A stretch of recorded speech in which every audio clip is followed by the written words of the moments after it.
জানেন, পৃথিবীর প্রায় ৯৭% মানুষ এমন জিনিসকে ভয় পায় যা তারা কখনো চোখেই দেখেনি। আমরা সবাই অজানা অতি প্রাকৃত কিছুকে ভয় পাই, তাই না? কিন্তু যদি বলি সবচেয়ে ভয়ঙ্কর দানবরা কোনো অন্ধকার জঙ্গলে বা ছায়ায় লুকিয়ে থাকে না, তারা একদম আমাদের চোখের সামনেই ঘুরে বেড়ায়, হয়তো একদম আমাদের পাশেই। আজকের এই বিশ্লেষণে আমরা এমন এক অবিশ্বাস্য গল্পের গভীরে যাব যা শুধু আপনার গায়ে কাঁটাই দেবে না, বরং মানুষের ভেতরের সবচেয়ে অন্ধকার দিকটাকে আপনার সামনে আয়নার মতো তুলে ধরবে। চলুন শুরু করা যাক। অজানার প্রতি আমাদের ভয়টা একদম মজ্জাগত, কিন্তু একবার ভাবুন তো, আসল বিপদ যদি কোনো চেনা মুখ নিয়েই আপনার সামনে এসে দাঁড়ায়। আমাদের আজকের গল্পের পটভূমি রাধানগর নামের এক ছোট্ট গ্রাম। এমন এক গ্রাম যা এক অজানা, দম বন্ধ করা আতঙ্কে পুরোপুরি অবশ হয়ে আছে। রাতের অন্ধকার নামলেই রহস্যজনকভাবে গ্রামের ছোট ছোট বাচ্চারা উধাও হয়ে যাচ্ছে। চারদিকে এক শ্বাসরুদ্ধকর পরিস্থিতি। মনে হচ্ছে যেন কোনো এক অদৃশ্য বিভীষিকা আস্তে আস্তে পুরো গ্রামটাকে গিলে খাচ্ছে। তো আমাদের প্রথম অধ্যায়, ছায়ার গ্রাম আর নিশির ফিসফিসানি।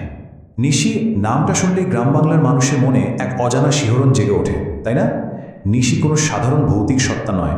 লোককথা অনুযায়ী এটা এমন এক অশুভ আত্মা যে আপনার সবচেয়ে কাছের মানুষের গলার স্বর হুবহু নকল করতে পারে। সে আপনার নাম ধরে ঠিক ৩ বার ডাকবে, আর আপনি যদি সেই ডাকে সাড়া দিয়ে রাতের অন্ধকারে একবার পা বাড়িয়েছেন, তাহলেই সব শেষ। রাধানগর গ্রামের মানুষের এখন ঠিক সেই অবস্থাই হয়েছে।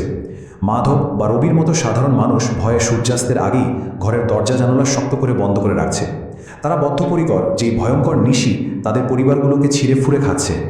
আর এই ভয়টা যে অকারণে তা কিন্তু নয়। ঘটনাগুলো কিভাবে পরপর ঘটছে একটু খেয়াল করুন। গত মাসে কোনো চিহ্ন না রেখেই হঠাৎ গায়েব হয়ে গেল কানাই।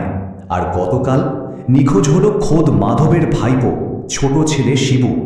আজ পুরো গ্রাম এমন আতঙ্কে ভুগছে যে কেউ ঘর থেকেই বেরোচ্ছে না। প্রতিটি দিন যাওয়ার সাথে সাথে এই তথাকথিত নিশি যেন আরও বেশি বেপরোয়া হয়ে উঠছে। কিন্তু আমাদের মনে একটা খটকা থেকেই যায়, এটা কি সত্যি কোনো ভূত, নাকি এর পেছনে অন্য কোনো রহস্য আছে? চলুন দেখি আমাদের দ্বিতীয় অধ্যায়, যেখানে লুকিয়ে আছে এক ভয়ঙ্কর রহস্য আর হঠাৎ পাওয়া সম্পদের গল্প। একদিকে চলছে নিশির ওই অতি প্রাকৃত ভয়, আর ঠিক তখনই মুদ্রার উল্টো পিঠে আমরা দেখতে পাচ্ছি এক রূঢ় বাস্তবতা। বিমল গ্রামেরই একজন হতদরিদ্র, বদমেজাজি আর জুয়ারি স্বামী।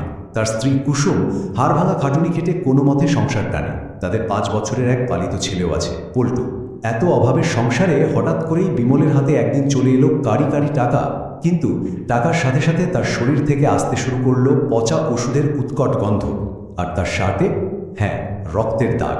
অতি প্রাকৃত ভূতের গল্পের সাথে বাস্তবের এই সন্দেহজনক অমিলগুলোই কিন্তু আসল সত্যের দিকে ইঙ্গিত করতে শুরু করে। আর ঠিক এখানে আমাদের মনে এই গভীর প্রশ্নটা ধাক্কা দেয়, গভীর রাতে বিমল আসলে কোথায় যাচ্ছিল?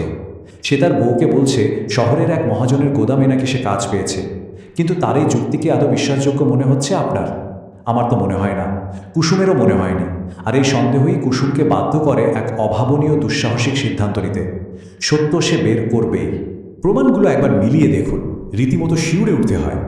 বিমল বলছে সে রাতে গোদামে যায়, কিন্তু বাস্তবে সে লুকিয়ে যাচ্ছে জঙ্গলের ভেতরের ওই পরিত্যক্ত পৌর জমিদার বাড়িতে। শার্টে যেটাকে সে আলকাতরা বলছিল সেটা আসলে একদম তাজা রক্তের দাগ।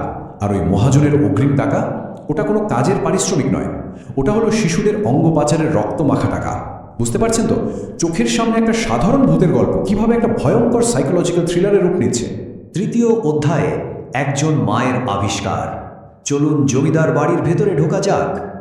নিজের পালিত সন্তান পল্টুকে বাঁচাতে কুসুম রাতের ঘুটঘুটে অন্ধকার জঙ্গলে পা বাড়ায়। একজন মায়ের ভালোবাসার জোর যে কতটা হতে পারে তার সে রাতেই প্রমাণ হয়ে যায়। বিমলকে অনুসরণ করে সে যখন ওই পৌর জমিদার বাড়িতে পৌঁছালো, তখন তার চোখের সামনে এমন এক দৃশ্য ভেসে উঠল যা যে কোনো ভূতের গল্পের চেয়েও ভয়ঙ্কর। সেখানে কোনো নিশি নেই। নিখোঁজ হওয়া বাচ্চাগুলোকে দড়ি দিয়ে বেঁধে নেশার ওষুধ দিয়ে ফেলে রাখা হয়েছে। এই নিশি আসলে বিমল আর তার 2 সাগরেদ, মধু আর হারুর নিখুঁত অভিনয়। তারাই প্রিয়জনের গলা নকল করে বাচ্চাদের জঙ্গলে ডেকে আনত। সমাজের সবচেয়ে অন্ধকার আর জঘন্য রূপটি এখানে একদম নগ্ন হয়ে ধরা পড়ে। এই ভয়াবহ দৃশ্য দেখে কোনো মায়ের পক্ষেই চুপ থাকা সম্ভব নয়। চরম যন্ত্রণা আর ঘৃণায় ফেটে পড়ে কুসুম। নিজের স্বামীর এই অমানবিক রূপ দেখে সে বিমলের মুখের উপর সরাসরি বলে দেয় যে আজই সে গ্রামের পঞ্চায়েতকে সব জানিয়ে দেবে। এই পিশাচদের সে কিছুতেই রেহাই দেবে না। কিন্তু লোভ মানুষকে কতটা নিচে নামাতে পারে সেটাই দেখব চতুর্থ অধ্যায়, চরম বিশ্বাসঘাতকতা আর লোভের মূল্য। বিমল এখন এক ভয়ঙ্কর মোড়ে এসে দাঁড়িয়েছে। একদিকে তার সেই রক্তমাখা অঢেল টাকা, আর অন্যদিকে তার স্ত্রীর জীবন। কি মনে হয় সে কি বেছে নিয়েছিল? টাকার নেশা মানুষকে কতটা অন্ধ করতে পারে ভাবলে শিউরে উঠতে হয়। নিজের এই অন্ধকার রহস্য বাঁচিয়ে রাখতে বিমল এক অমানবিক সিদ্ধান্ত নেয়।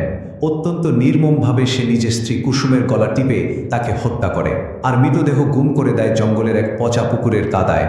শুধু তাই নয়, এর চেয়েও ভয়ঙ্কর ব্যাপার হলো তার পরবর্তী টার্গেট ছিল নিজেরই পালিত ছেলে পল্টু। তাকেও সে ওই কাটার টেবিলে বিক্রি করে দেওয়ার পরিকল্পনা করেছিল। কুসুমকে খুন করার সময় বিমলের এই কথাটা একবার শুনুন। কথাটা শুনলেই রীতিমতো রক্ত হিম হয়ে আসে। এটি প্রমাণ করে দেয় যে তার ভেতরে মনুষ্যত্বের আর কোনো ছিটে ফোঁটাও অবশিষ্ট নেই। সেই এই গল্পের সবচেয়ে বড় খলনায়ক। টাকার কাছে সে নিজের মনুষ্যত্ব, বিবেক একদম সব বিক্রি করে দিয়েছে। কিন্তু একজন মায়ের ভালোবাসাকে কি এত সহজে কবর দেওয়া যায়? পঞ্চম অধ্যায়, কবরের ওপার থেকে একজন মায়ের প্রতিশোধ। বাস্তবের এই নৃংসতার এবার মুখোমুখি হওয়ার পালা এক অকল্পনীয় শক্তির। পরিস্থিতি মুহূর্তে শ্বাসরুদ্ধকর হয়ে ওঠে। হঠাৎ করেই পাচারকারীদের ওই আস্তানায় সেই পচা পুকুরের উৎকট দুর্গন্ধ ছড়িয়ে পড়ে। জমিদার বাড়ির দরজাগুলো যেন আপনা আপনি বন্ধ হয়ে যায়। যে হারু আর মধু এতগুলো নিষ্পাপ শিশুর জীবন কেড়ে নিয়েছে, তারা চোখের নিমিষে এক অদৃশ্য শক্তির প্রচণ্ড আঘাতে মারা যায়। আর বিমল, যে বিমল টাকার অহংকারে অন্ধ ছিল, সে মৃত্যু ভয়ে গুটিয়ে গিয়ে নিজের জীবনের জন্য ভিক্ষা চাইতে শুরু করে। হ্যাঁ, পল্টুকে বাঁচাতে কুসুম ফিরে এসেছে। মৃত্যুর সীমানাকেও হার মানিয়ে ফিরে আসে একজন মায়ের ভালোবাসা। নিজের সন্তানকে রক্ষা করতে এবং ওই পিশাচদের ধ্বংস করতে কুসুম আজ এক ভয়ঙ্কর রূপ নিয়ে আবির্ভূত হয়েছে। যে ভালোবাসাকে বিমল দুর্বলতা ভেবেছিল, কোনোদিন বুঝতে পারেনি, আজ সেটাই তার জম হয়ে ফিরে এসেছে। কিন্তু গল্প এখানে শেষ হচ্ছে না। এত কিছুর পরও কুসুম বিমলকে মারল না। কেন জানেন? দয়া করে? একদমই নয়। বরং কুসুম চেয়েছিল বিমলের আসল মুখোশটা সবার সামনে খুলে যাক। মৃত্যু তো কয়েক সেকেন্ডের শান্তি, কিন্তু কুসুম চেয়েছিল বিমল বেঁচে থাকুক, আর বেঁচে থেকেই তার এই জঘন্য অপরাধের জন্য সমাজের কাছে তিল তিল করে নরক যন্ত্রণা ভোগ করুক। সেটাই তার জন্য সবচেয়ে বড় শাস্তি। শেষ অধ্যায়, আসল দানব আর ভেতরের অন্ধকার। দীর্ঘ সেই রাতের শেষে সকালের আলো ফুটল। পল্টু নিরাপদে ফিরে এলো, আর রাধানগরের মানুষ আবিষ্কার করল যে নিখোঁজ হওয়া বাচ্চারা সবাই জীবিত। কিন্তু এর চেয়েও বড় যে আবিষ্কারটা তারা করল, তা হলো এক চরম সত্য। আসল নিশি কখনো কোনো অশরীরী ভূত ছিল না। আসল নিশি ছিল মানুষেরই ভেতরের সেই ভয়ঙ্কর অতৃপ্ত লোভ। এই পৃথিবীটা আসলেই এমনই। সবচেয়ে ভয়ঙ্কর দানবরা কোনো জঙ্গলে বা ছায়ায় বাস করে না, তারা বাস করে আমাদের চারপাশের লোভী মানুষদের হৃদয়ে। আজকের এই বিশ্লেষণ শেষে একটা গভীর প্রশ্ন আপনার জন্য রেখে যেতে চাই। আমাদের গল্পের এই ভূতগুলো কি আসলে আমাদের চারপাশের সমাজে লুকিয়ে থাকা দানবদেরই প্রতিচ্ছবি নয়? এই গল্প আমাদের একটা বড় শিক্ষা দেয়। অন্ধকারে লুকিয়ে থাকা কোনো কাল্পনিক ভূতকে ভয় পাওয়ার চেয়ে আমাদের চারপাশে চেনা মানুষদের ভেতরের অন্ধকার দিকটাকে চেনা অনেক বেশি জরুরি। কারণ কে বলতে পারে, আসল দানবরা হয়তো মানুষের রূপেই আমাদের খুব কাছাকাছি ঘুরে বেড়াচ্ছে। আপনি কি প্রস্তুত সেই দানবদের চিনতে? যদি এই গল্প আপনার চিন্তাধারাকে একটু হলেও নাড়া দিয়ে থাকে, তবে চোখ কান খোলা রাখুন। আর মনে রাখবেন, আসল বিপদ সবসময় চেনা মুখ নিয়েই আসে।